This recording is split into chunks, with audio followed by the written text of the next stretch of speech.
As you all know, that this morning's inaugural session is all set to be graced by the Honorable Minister of Law and Justice, Mr. D.V. Sadananda Gowda. He is about to reach the venue and shall be joining us here inside any moment now. Meanwhile, let me give you a brief introduction about the workshop. The 2015 UNCITRAL India Workshop on Dispute Resolution in the Construction Industry is being jointly hosted by UNCITRAL, RCAP and CIAC.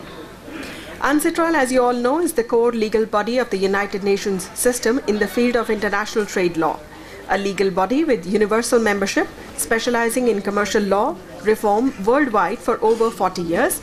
UNCITRAL's business is the modernization and harmonization of rules on international business. To provide a focus on emerging trends in international arbitration, to promote the use of arbitration, mediation and institutional arbitration, online dispute resolution in construction industry, this workshop will deliberate on a lot of topics focusing on best practices and presenting case studies. The workshop topics are as follows: how to promote the use of arbitration and mediation, UNCITRAL Arbitration Rules 2010 revised, its overview, issues and challenges, ODR, suitability for construction industry, institutional arbitration, its challenges and benefits over ad hoc arbitration, and case studies. The Construction Industry Arbitration Council was established by the Construction Industry Development Council and Singapore International Arbitration Center to provide an institutional mechanism for resolution of construction and infrastructure-related disputes.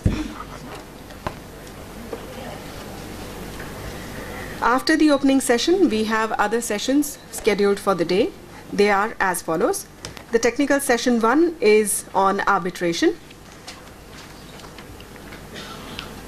This will talk about the UNCITRAL arbitration rules, arbitration in the construction industry, introduction to international commercial arbitration in the construction industry, and institutional arbitration.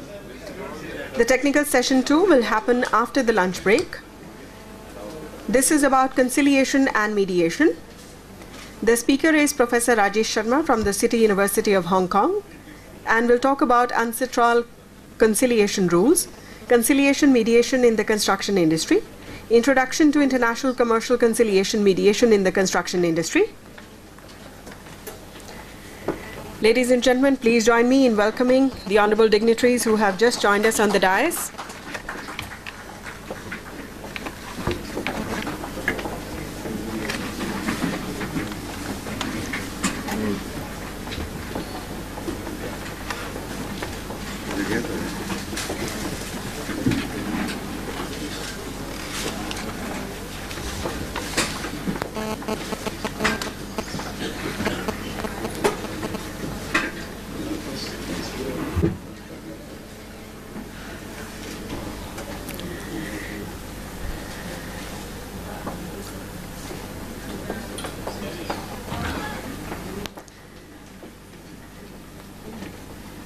Ladies and gentlemen, honored guests, may I request you all to kindly please be seated as quickly as possible.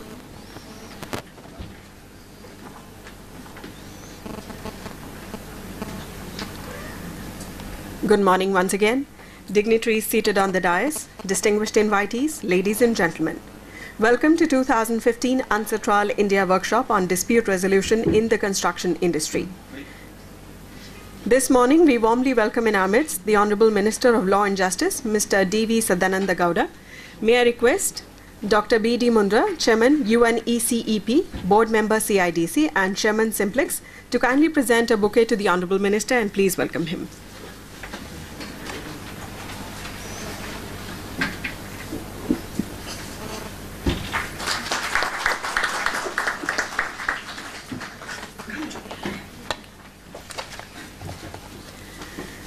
We have the pleasure of warmly welcoming in our midst Mr. P.K. Malhotra, Secretary Law, Ministry of Law and Justice.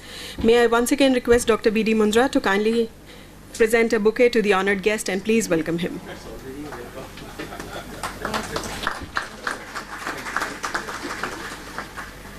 We extend a warm welcome to Mr. Joao Ribeiro, Head Regional Center for Asia and Pacific, UNCITRAL.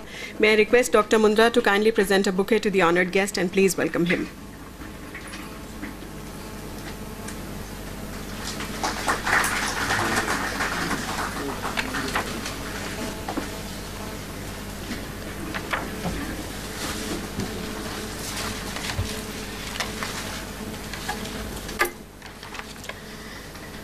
Ladies and gentlemen, as is the Indian tradition and culture, we start all auspicious programs with the lighting of the ceremonial lamp.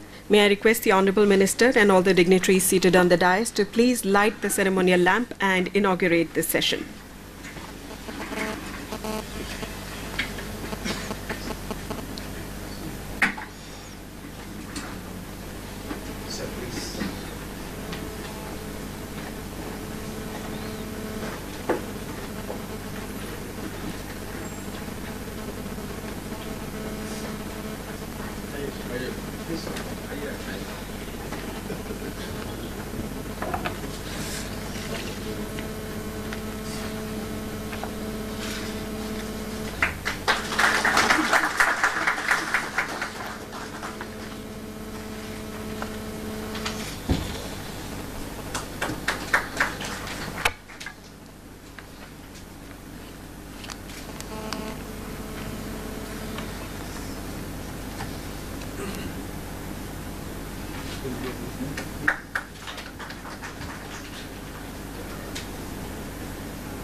Ladies and gentlemen, the lighting of the lamp symbolizes new and auspicious beginnings.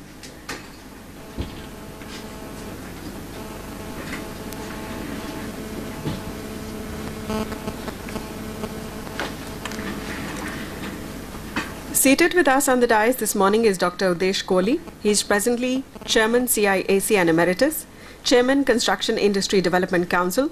A doyen of the industry, he has worked on consultancy assignments in international bodies such as ADB, United Nations Development Programme, UNOPS, and similar other bodies, and has been a consultant and advisor to countries such as Papua New Guinea, Tanzania, Maldives, and China. It gives me great pleasure to request Dr. Udesh Kohli, Chairman CIAC, to kindly deliver the welcome address.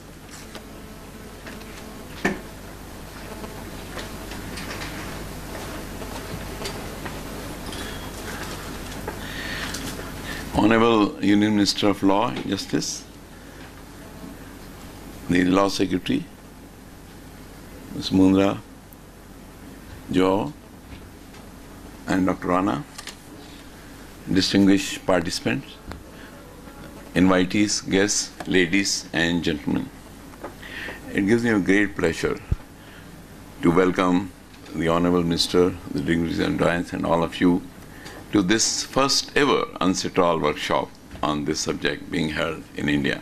In fact, we are thankful to UNCITRAL for agreeing to hold this workshop here, and Joe is representing the regional center in Korea, UNCITRAL regional center in Korea.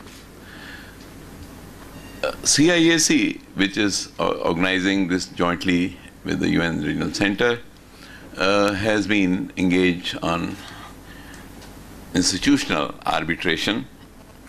In fact, CIAC was set up jointly by Construction Industry Development Council and Singapore International Arbitration Center as the primary body here for institutional arbitration in the construction sector. And as we know, the disputes in construction sector are almost 90% of the disputes which are there in the country and which hold up the project for a long time.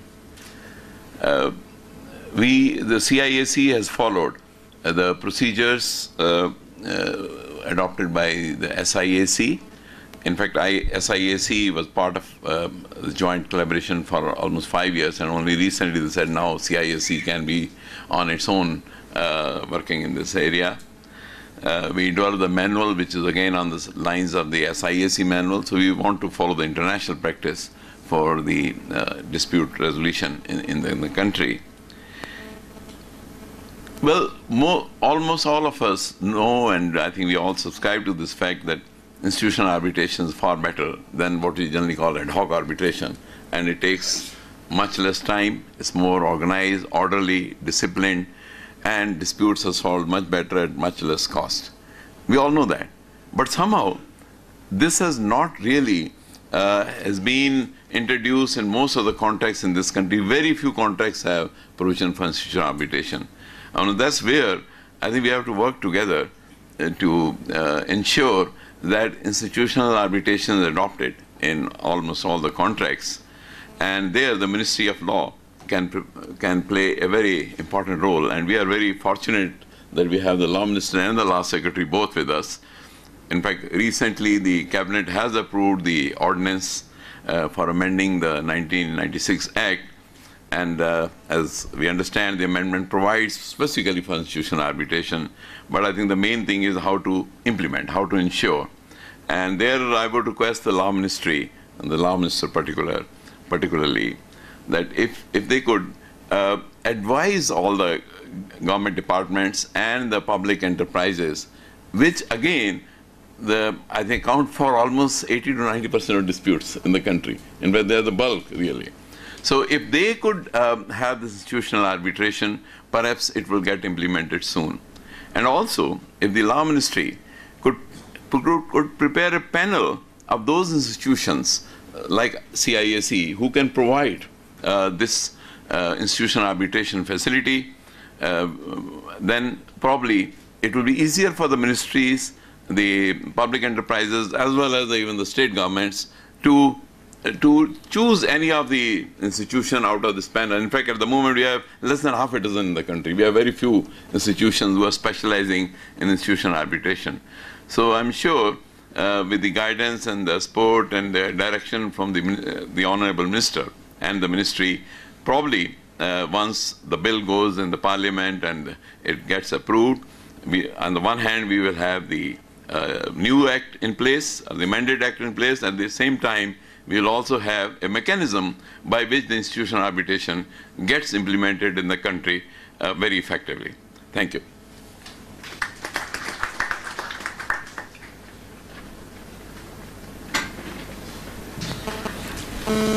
Thank you, Dr. Kohli. We have with us Mr. Joao Ribeiro, Head, Regional Center for Asia and Pacific, UNCITRAL. It gives me great pleasure to give a brief introduction to the honored guest. He holds a law degree from the University of Coimbra and a LLM from the Universities of Coimbra and Macau, and is currently a PhD candidate. He was legal advisor to the Secretary for Social Affairs and Culture of the Government of Macau Special Administrative Region, and a senior lecturer at the Faculties of Law, Management, and of Social and Human Sciences of the University of Macau, where he also taught international law, international business law, economic integration law, constitutional law, and Chinese political system. It gives me great pleasure to request him to kindly deliver his address.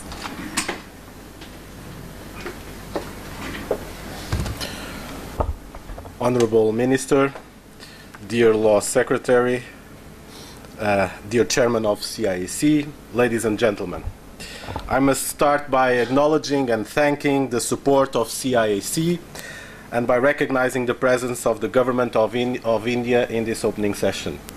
We are truly thankful and honored by the relentless support you provided us to make this event possible.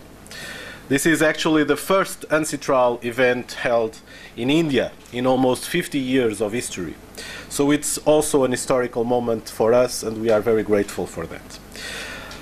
Let me start by sharing with you my enthusiasm, and I need to take the chance that I have the Honorable Minister with us. Let me share my enthusiasm about what UNCITRAL represents. Beyond the collection of international treaties, conventions, model laws, and other UNCITRAL standards, and also beyond the specificities of the intergovernmental process through which these standards are elaborated, UNCITRAL is not only a method of reaching those standards, but it's also a vision. And the method and vision are both for legal technicians, but also for politicians. From a technical standpoint, we have to imagine that lawmakers coming from all over the world will meet in one room to discuss complex issues involving the practice of business law. And we have to imagine that those people will come to a common understanding of those issues, developing a common approach, and at best they will agree on a common legislative framework that will ultimately govern a broad range of legal and commercial transactions worldwide.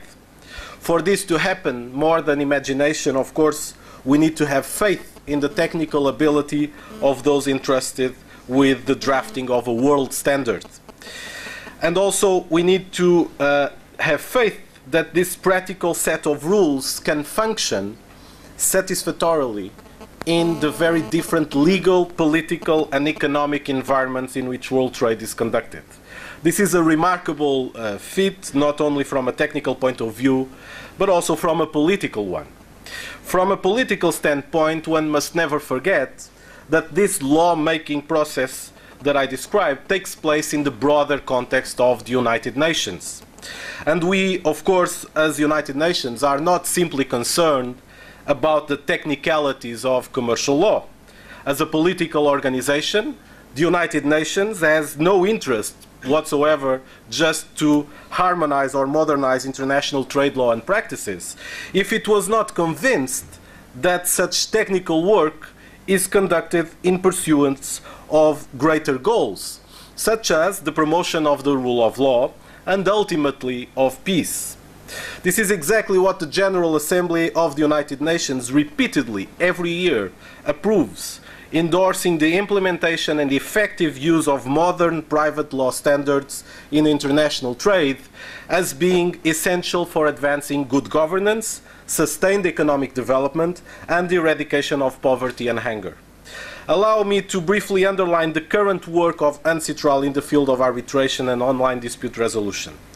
With regard to the working group number 2 on arbitration, which completed its work on the Convention on Transparency in Investor-State Arbitration, the Commission agreed that work should commence to revise and update the notes on organizing arbitral proceedings. The work on the notes was received with a great deal of interest from arbitral institutions, states, and practitioners. Another major discussion is the question of cross-border enforcement of mediated settlement agreements, which may result in an international agreement following the successful footsteps of the New York Convention on the Enforcement of Foreign Arbitral Awards. In the field of online dispute resolution, the working group is currently preparing draft procedural rules in relation to low-value cross-border disputes arising out of electronic commerce transactions. Our work must never lose sight of its fundamental purpose, the promotion of the rule of law and of access to justice towards the progressive harmonization and unification of international trade law. It is a global consensus that a sound regulatory framework for businesses, investment, and trade is a powerful driving force in addressing many sustainable development challenges. The existence of such framework is largely a contribution for the private sector to have a sustainable development. One of the messages that should come clear in any post-2015 development agenda is that states need to pay more attention to the area of commercial law. In that context, UNCITRAL, with the support of the government of Korea and others, has established in 2012 the Regional Center for Asia and the Pacific. And since then, we have been actively involved in trade law reforms in the region and contributed at the policy-making level to the discussion on the nexus between trade law reforms based in international uniform texts with regional integration economic development. Our main objectives in the region are to enhance international trade and development in the Asia-Pacific region, to provide technical assistance to states, and to function as a channel of communication between the Secretariat of UNCITRAL in Vienna and the states. Finally, allow me to stress the importance of having a more active participation of India at UNCITRAL works and also by adopting UNCITRAL standards. This comprehensive engagement would be determined of regional leadership on international trade. There is no sustainable trade without a sound and enabling legislative framework. And there are currently no better standards available in the world for that aim than those of UNCITRAL. India is a member of UNCITRAL since 1968 and has therefore participated in all UNCITRAL discussions almost since its inception in 1966. And since then, all texts are approved by consensus. And it is fair to say that all UNCITRAL texts are also India's texts.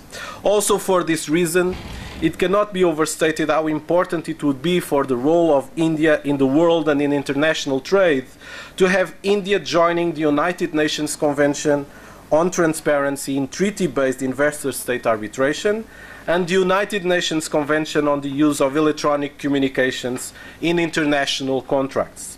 It is our firm belief that India's adoption of these treaties, being the first in South Asia to do it, will show the way to many other countries on how to build the most updated and performing enabling legal environment for cross-border investment and electronic commerce. A final word to thank our faculty and our experts, Christopher, Rajesh, for accepting our invitation. Thank you, Mr. Kohli, for all your support, and I wish you all a very fruitful workshop. Thank you very much for your attention.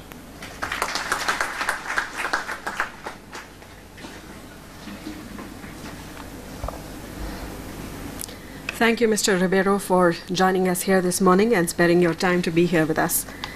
Ladies and gentlemen, we have with us respected guest of honor, Mr. P.K. Malhotra, Secretary, Law, Ministry of Law and Justice. He has more than 35 years of experience in the field of law as legal advisor and adjudicating officer in different ministries and tribunals. It is a unique blend of executive and judicial experience, and he has held a few important assignments such as Presiding Officer and Member Securities Appellate Tribunal, Mumbai, Chairman Adjudicating Authority, Prevention of Money Laundering Authority, Judicial Member, Income Tax Appellate Tribunal, amongst many others. It gives me great pleasure to request him to kindly deliver his address.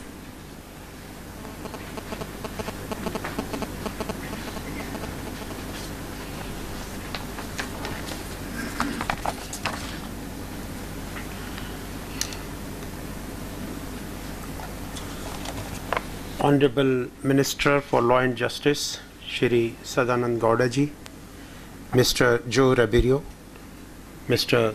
Christopher, Mr. Kohli, Dr. Mondra, Mr. Rana, distinguished guests of the dais, delegates, ladies and gentlemen.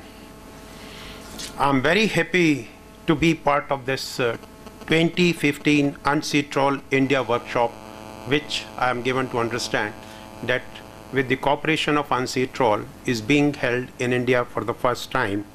And I welcome all you to this conference workshop on dispute resolution in construction industry. As has been rightly said, Mr. Joe, that India is a part of UNCITRAL right from the very beginning, and we have been regularly participating in it. But it has taken so long for UNCITRAL to come to India to hold a workshop, and I expect that in future UNCITRAL will be taking more interest in India and workshop will be held here regularly, so that the international experiences which are shared on the platform of UNCITRAL, we get benefit of it sitting in India, even if we are not in a position, all of us are not in a position to participate in its meeting held in Geneva, Vienna or New York. Construction industry plays a role in the economic growth of a nation and occupies a pivotal position in the nation's development plans. Construction activity creates physical assets in a number of sectors of the economy. Construction sector has two key segments: buildings falling in the category of residential, commercial, institutional and industrial, and infrastructure building such as road, rail, dams, canals, airports, power system, telecommunication system, urban infrastructure including water supply, sewerage, drainage, and rural infrastructure. The construction section has been contributing around 8% of the nation's GDP at constant prices in the last 5 years, 5-year plan, 2006 to 2007 to 2010-11. Forecast for the market size of construction industry for the 12th plan period indicate that the aggregate output of the industry during the period 12-13 to 16-17 is likely to be 52.3 lakh crore, increasing from 7.67 lakh crores in 12-13 to 13.59 lakh crore in 16-17. This shows that there are large number of activities in the real estate and construction sector which is being undertaken in the country, and that is a good cause, good reason for foreign investors to come and participate in this particular sector in India. With the increase of construction industry, contractual disputes are bound to arise. These disputes may be between developer and contractor, developer and buyer, contractor and service provider. The erstwhile Planning Commission, jointly with the Indian construction industry, has set up Construction Industry Development Council to take up activities for the development of the Indian construction industry, with a view to providing an institutional mechanism for resolution of construction and infrastructure related disputes. The Construction Industry Development Council India, in cooperation with the Singapore International Arbitration Center, has set up an arbitration center which is known as Construction Industry Arbitration Council, and I thank Mr. Kohli for doing a good job in this council, and I think the kind of expertise which is provided by this council needs to be appreciated by one and all. Resolution of disputes through arbitration is not unknown to India, and even it prevailed in the ancient time. And it is because of this that the government, that the parliament way back in 1940 enacted the Arbitration Act. But you know what happened? The very objective of enacting the Arbitration Act was that there will be easy resolution of dispute. Unfortunately, that didn't happen, and the arbitration proceedings were taking much longer time than the normal civil litigation. To overcome this difficulty, the India enacted a law in conformity with the UNCITRAL Convention on Arbitration Law, and this we saw the Act of 1996.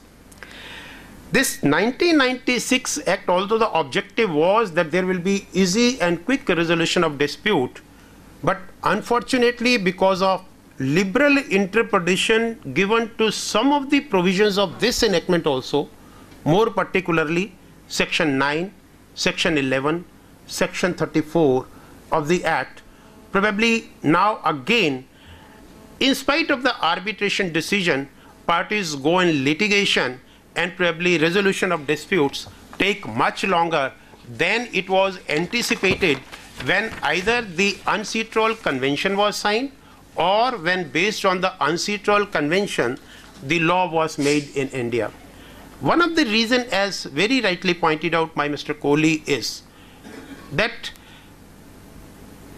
as all of you know, I mean, the opting for settlement of dispute through arbitration depend on the will of the parties, and most of the parties, when they write an arbitration clause, they don't actually decide everything before in hand, and they leave it for the future, thinking that okay, today we are in good terms, we will remain in good terms throughout the contract period, and this probably there will not be any necessity of arbitration clause. But what happens when they are not seeing eye to eye? At that time, if the arbitration clause is not well defined or well structured, it creates all the problem, and then you have to look either for UNCITRAL Convention or for the law.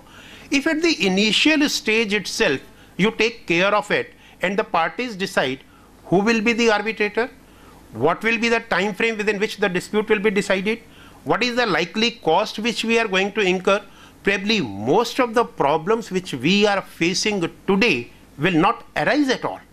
But unfortunately, because at the initial stage itself we are not taking that care, so idea is nipping it in the bud. So once you are entering into a contract and writing an arbitration clause, please ensure that all these problems which are created at a later stage are taken care of at the time of drafting the clause itself.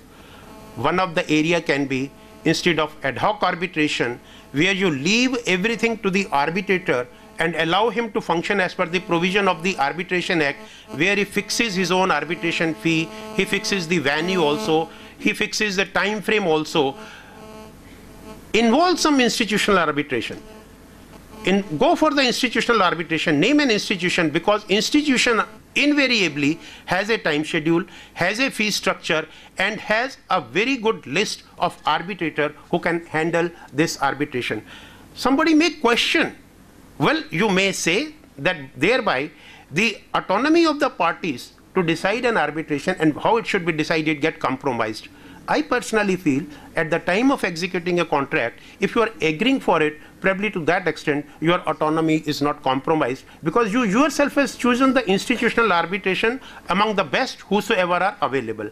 And in India, there is no dearth of arbitration institutions. There are many. Construction industry, there is one. You have ICADR, Secretary General of ICADR is sitting here. You have Indian Council of Arbitration, which is being run by FICCI. There is another which is being run by the CII. Industrial houses themselves are running institutional arbitration.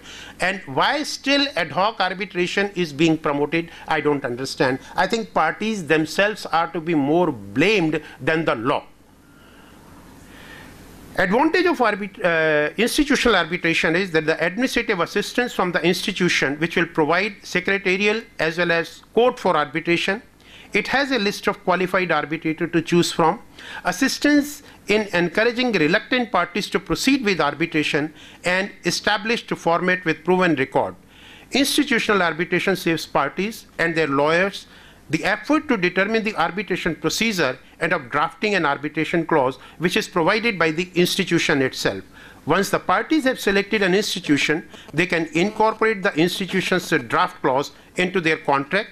An institution's panel of arbitrators will usually be made up of experts from various regions of the world and include experts from different vocations. This allows parties to select an arbitrator possessing the necessary skill, experience and expertise to provide a quick and effective dispute resolution process. It should be noted, however, that the parties merely nominate an arbitrator and it is up to the institution to make an appointment, and institution is free to refuse an appointment if it considers that the nominated arbitrator lacks the necessary competence or impartiality. Recently, I had an opportunity to represent our country in the UNCITRAL working group meeting. So in addition to the arbitration, I think the trend now is to settle the dispute through conciliation and mediation mechanism also. And I think Mr. Joe has referred in the opening remarks in his opening speech that in the last deliberation we couldn't arrive at a settlement, but I think we have made a progress and moved in the right direction. Why mediation and conciliation, settlement through mediation and conciliation is immediately not acceptable to the parties? One reason is that in mediation and conciliation proceedings, it is not in fact an award or decree of the court which is enforced by a person who is a third person other than the parties involved in the dispute. In mediation and conciliation, the third party only facilitate, and basically it is an agreement like a contract between the two parties. And when you enforce settlement in conciliation and mediation, probably it is what you are enforcing. You are enforcing a contract arrived at by the two parties by intervention or facilitation provided by a third party. So in a way, it is a third forum which we are creating, which is somewhere in between the arbitration, settlement or award given by the arbitrator or the contractual obligations which you generally have. And in mediation and conciliation proceedings, when you arrive at a settlement, it need not necessarily be as per the original terms of the contract, because here sometimes parties to buy peace go beyond the provision of the contract and arrive at a settlement. So in a way, in the United Nations, now the anxiety is to create a layer in between an arbitration award and the contract per se.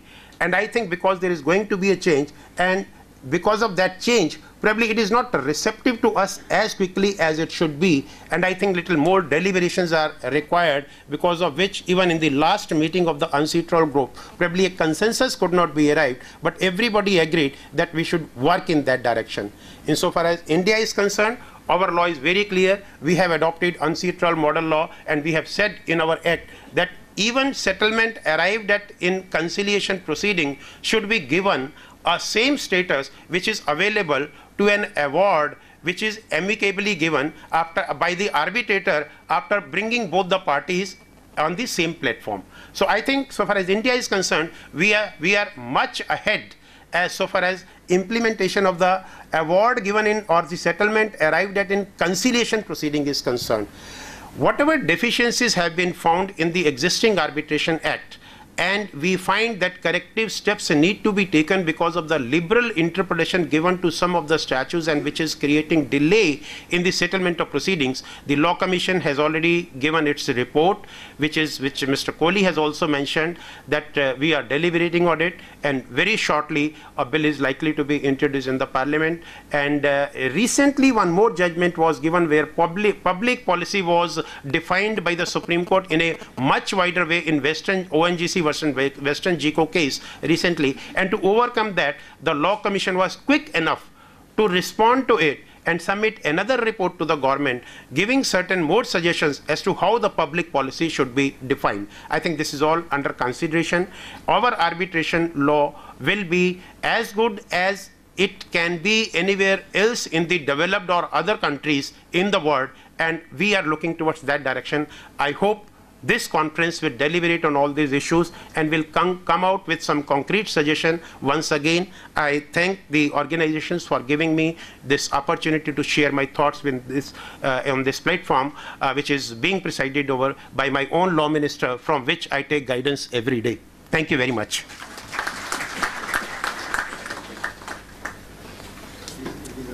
Thank you, Mr. Malhotra. It was indeed a pleasure to have you here with us, sir. Ladies and gentlemen, Mr. D.V. Sadananda Gowda is the Honorable Minister of Law and Justice.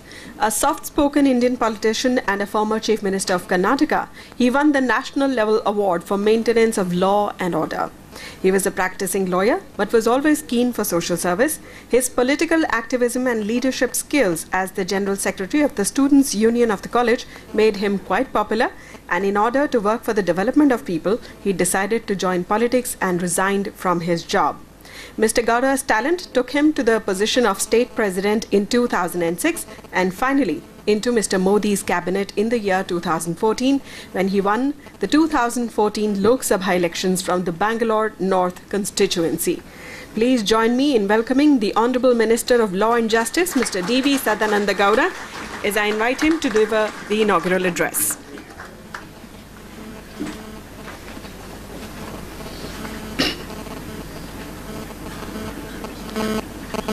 Honorable Chairman Dr. Kohli, Mr. Joe Ribeiro, Mr. Christopher, Dr. B.D. Mundra, my Secretary Law, Mr. Malhotra ji, dignitaries on the and off the dais, ladies and gentlemen. Really, it gives me an immense pleasure to be here with you, particularly when we are at the verge of presenting an amendment bill before the Parliament. These UNCITRAL deliberations are going on. I hope that after the conclusion of the deliberations, we will get few more ideas, and which could certainly give more importance to the Arbitration Act in India, and certainly India will become one of the arbitration hub in the world. As we are all aware, development of physical infrastructure in the nation is our prime priority. Building assets, generating employment, enhancing the economic growth are the obvious resultants which the nation demands now more than ever.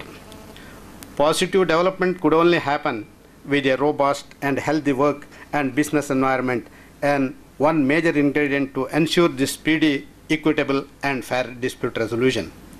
I think my Secretary Malhotra ji gave a brief note in which direction we are going to amend the Arbitration Act.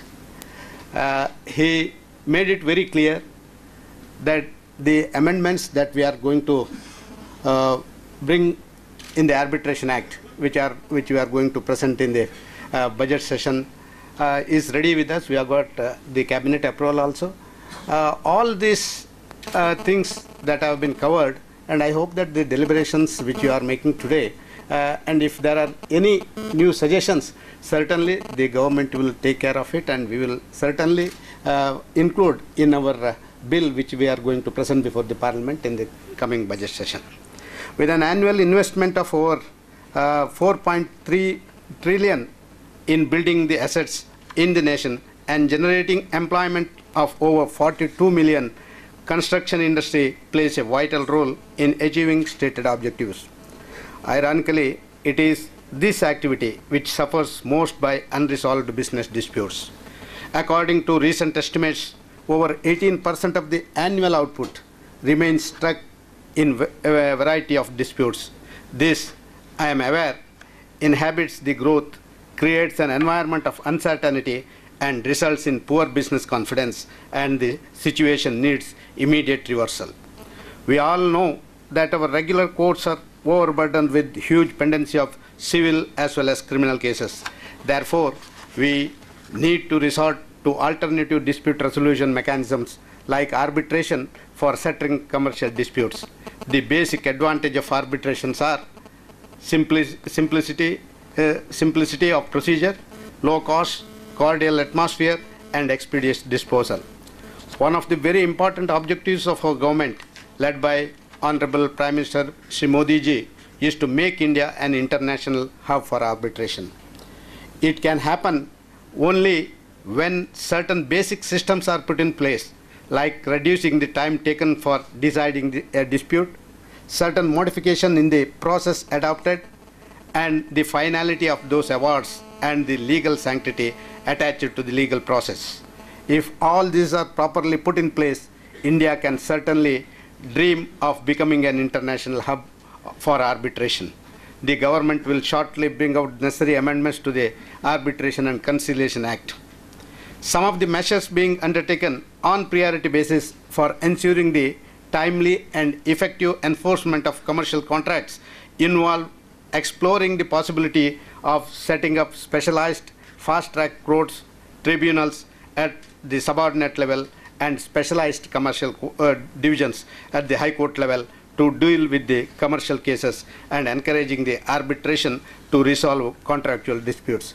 We are already, the Law Commission has given its report with regard to the setting of commercial benches in the High Courts.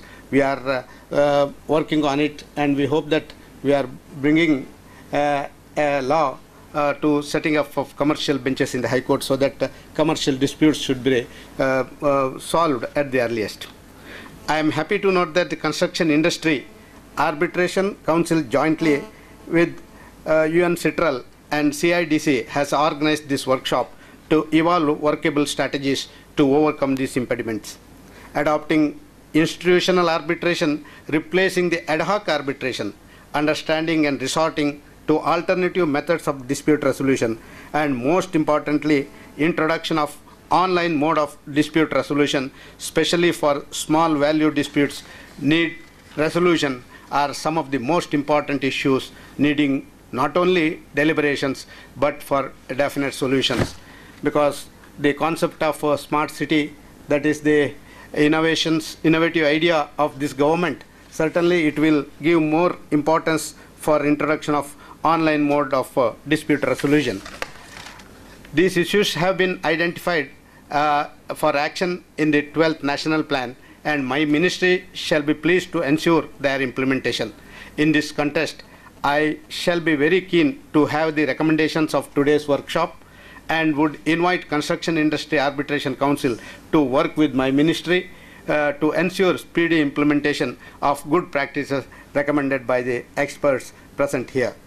Our ministry has already made up our mind. Whichever new enactments or new bills we are bringing before the Parliament, it will be deliberated with the public domain as well as with the stakeholders. We will get the opinion from those stakeholders. Then only we will go ahead with the bills. Then we will get more and more ideas. It will create a good atmosphere for resolution of disputes. I would like to end thanking the organizers for inviting me to this event and wish you all the best for the success of this workshop. Thank you. Thank you one and all.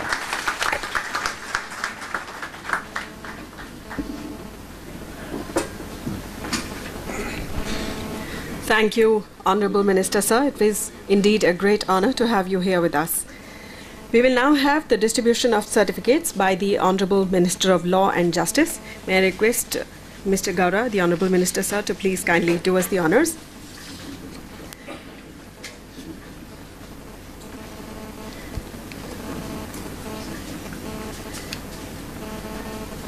I will call upon the name of the participants for the empanelment workshop and request them to kindly come and receive the certificates. Mr. A.B.L. Srivastava.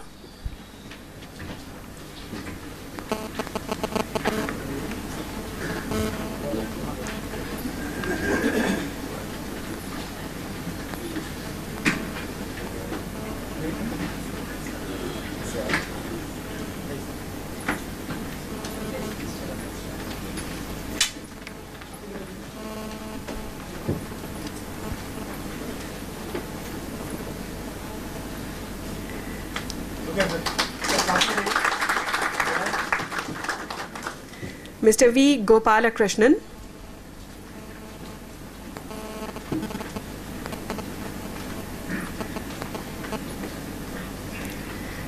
The next name in the list is Mr. Saurabh Prakash. Like to come close. Yes. Thank you.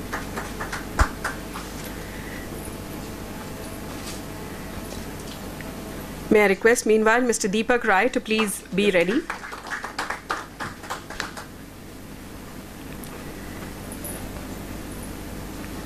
The next participant in the list is Mr. M.M. Sangal. May I request you to please be ready.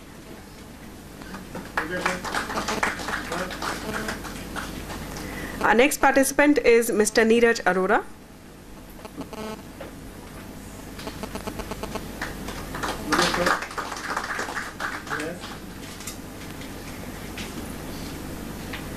Joining us now is Mr. Neeraj Arora.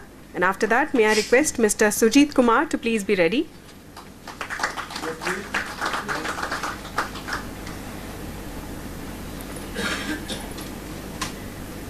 Ms. Anupama Kohli.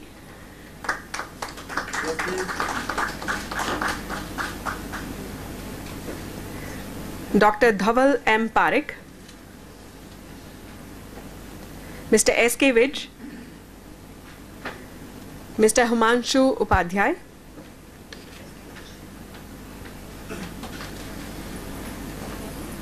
Mr. Himanshu Upadhyay, if you're here, please be ready. Receiving his certificate now is Mr. S.K. Vij. After Mr. Himanshu Upadhyay, may I request Mr. V.P. Agrawal to please be ready.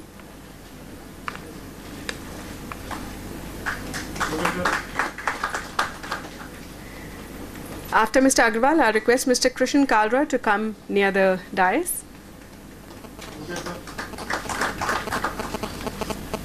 Mr. Krishan Kalra, if you're here. Mr. Somnath Ghosh. Mr. C.S. Prasad.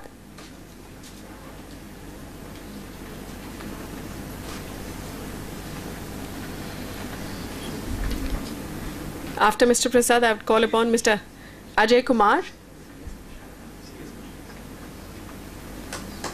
Mr. Ajay Kumar, if you're here. Mr. Sushil Kumar Singhal.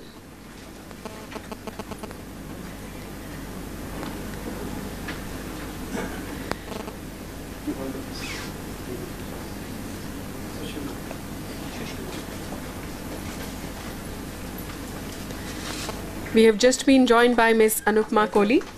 May I request you now to please come and receive your certificate.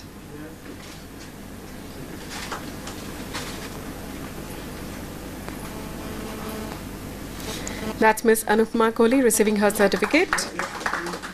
May I request Dr. V.K. Garg meanwhile to please be ready. Dr. V.K. Garg.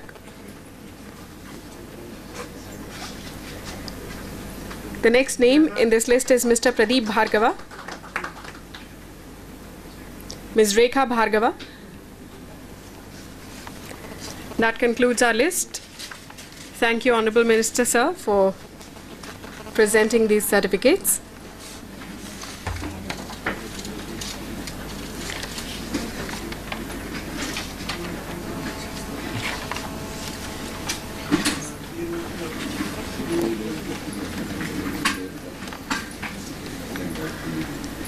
We will now have memento presentation to the honorable dignitaries who are seated with us on the dais. May I once again request Dr. B.D. Mundra to please present a memento to the Honorable Minister of Law and Justice, Mr. D.V. Sadananda Gowda, the honorable chief guest for today's inaugural function.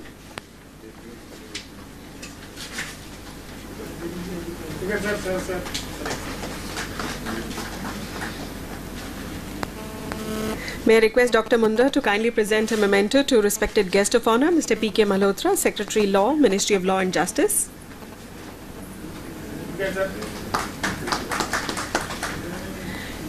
May I request you to kindly present a memento to our special guest, Mr. Joao Ribeiro, Head Regional Center for Asia and Pacific UNCITRAL.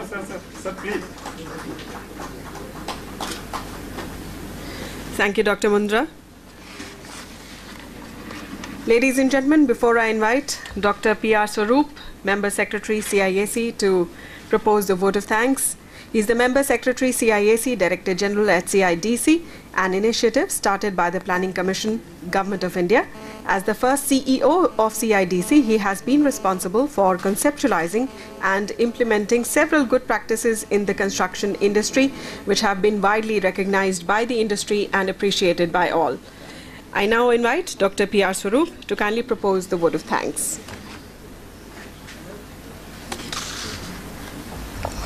Thank you, Manjeet, and very good morning to all of you.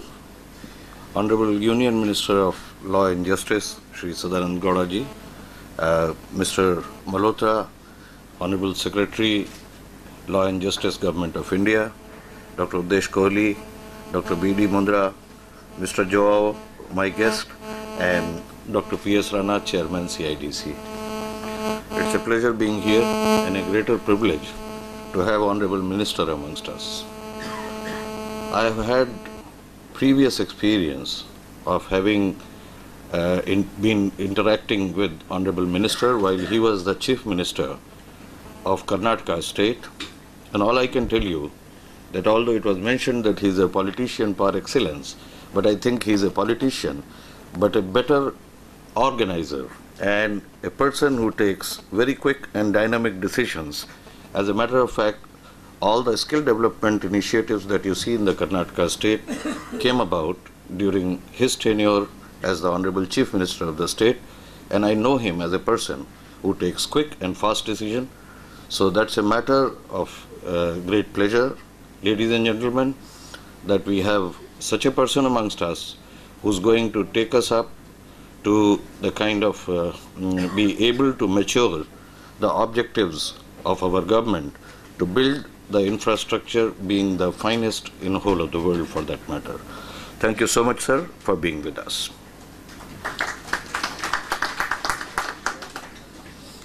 I have to thank Mr. Malhotra being here with us. I know they have a lot on their hand. The budget session is fast approaching, and there are many things that he has to do. And he has already taken several initiatives which are almost path-breaking. And one of them is that as soon as the arbitral awards are declared, it is his desire and wish and keen desire, I must say, to make sure that they are honored without wasting any time or without causing any further dispute. And I think that's indeed a very, very laudable initiative. And ladies and gentlemen, let's give a great hand, big hand, to Mr. Malhotra's initiative. We hope he will be taking it forward and make sure that things happen very well. As I told you, skilling and human resource development is very close to the heart of the present government, and it's all about exchange of knowledge. Honorable Minister, sir, we promise that in the shortest possible time, India will emerge as the hub where basically most of the disputes will be resolved not only in the country but also from outside. And that's not a threat perception for my friends in Singapore, because they'll still continue to remain the kind of mentors, or we keep on picking up threats from them and the nuggets of wisdom that will be coming about. But we'll be working in cooperation, and it's a huge market that we are talking about, with huge responsibilities and huge problems. After all, $1 trillion to be spent in building the physical infrastructure is something which we have to basically be almost awestruck, for that matter, and try to see that all these problems are resolved fastest possible. There is another issue that I would like to touch upon, and thank all the faculty members and participants here who joined our panel of arbitrators, because in the times to come is going to be institutional arbitration all the way, and I think that's the first step towards building up a strong cadre of arbitrators who will be able to effectively dispense the justice which is so desperately required. So compliments to them and compliments to the faculty members. The course director, Mrs. Malini Ganesh, can you show up, Malini? It's all because of her, and she was the one who was basically running the whole show. And most of the participants told me that you've got a person who runs the class like a class. So she was quite strict, and she made it sure that everybody learns well and goes well, Thank you so much, Malini, for being with us. Very good students. I know that. And I must touch upon another issue here, and that is basically that we talk of $1 trillion to be invested, but there is a small caveat there. 50% of this particular investment is slated to come from sources which are private sources. We are talking about a great stress on public-private partnership initiatives. Let me share this with you, ladies and gentlemen, that apart from Construction Industry Arbitration Council and CIDC remaining very engaged with the UNCITRAL, we have also joined hands with the United Nations Economic Commission on Europe to set up a center of excellence. And we are happy to introduce Dr. B.D. Mundra, who is the first chairperson of UNECP. So big hand. And the regulations that we'll be working out to resolve the disputes, I think, will have to be given a little bit of more insight when it comes to the private investment that are coming in there, because even United Nations is also grappling with this situation. So I think let's try to be front runner. During the course of the day, Mr. Joao and other esteemed faculty members will be taking up these very issues, and that's what we would like to do. I have to thank all my sponsoring organizations who supported us wholeheartedly, the delegates who have joined us, my own organization which was working relentlessly for the last few months to make it successful, and last but not the least, the United Nations as such, who joined us and made it a day and gave us this great honor of holding this workshop for the first time in India. And I think it's going to be more frequent, and we'll make sure, under the able guidance of Honorable Minister, we'll make sure that UNCITRAL is very much here on a regular basis. Sir, I have your permission to say that I'm taking the liberty. Thank you so much, sir. I thank the management, the caterers, the vendors who made it happen, and thank you all, the delegates who have come and joined us to participate in this interesting deliberation. Thank you so much, and a good day to you.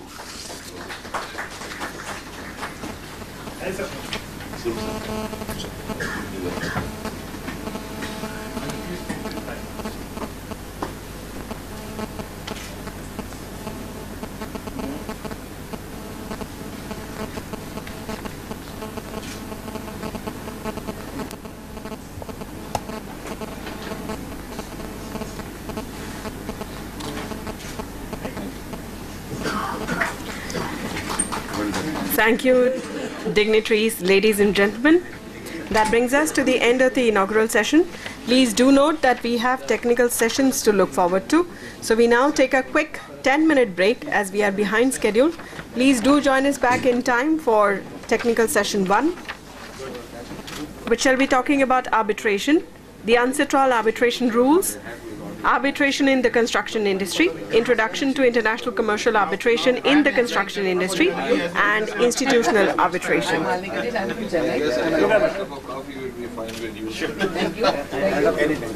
Thank you so much.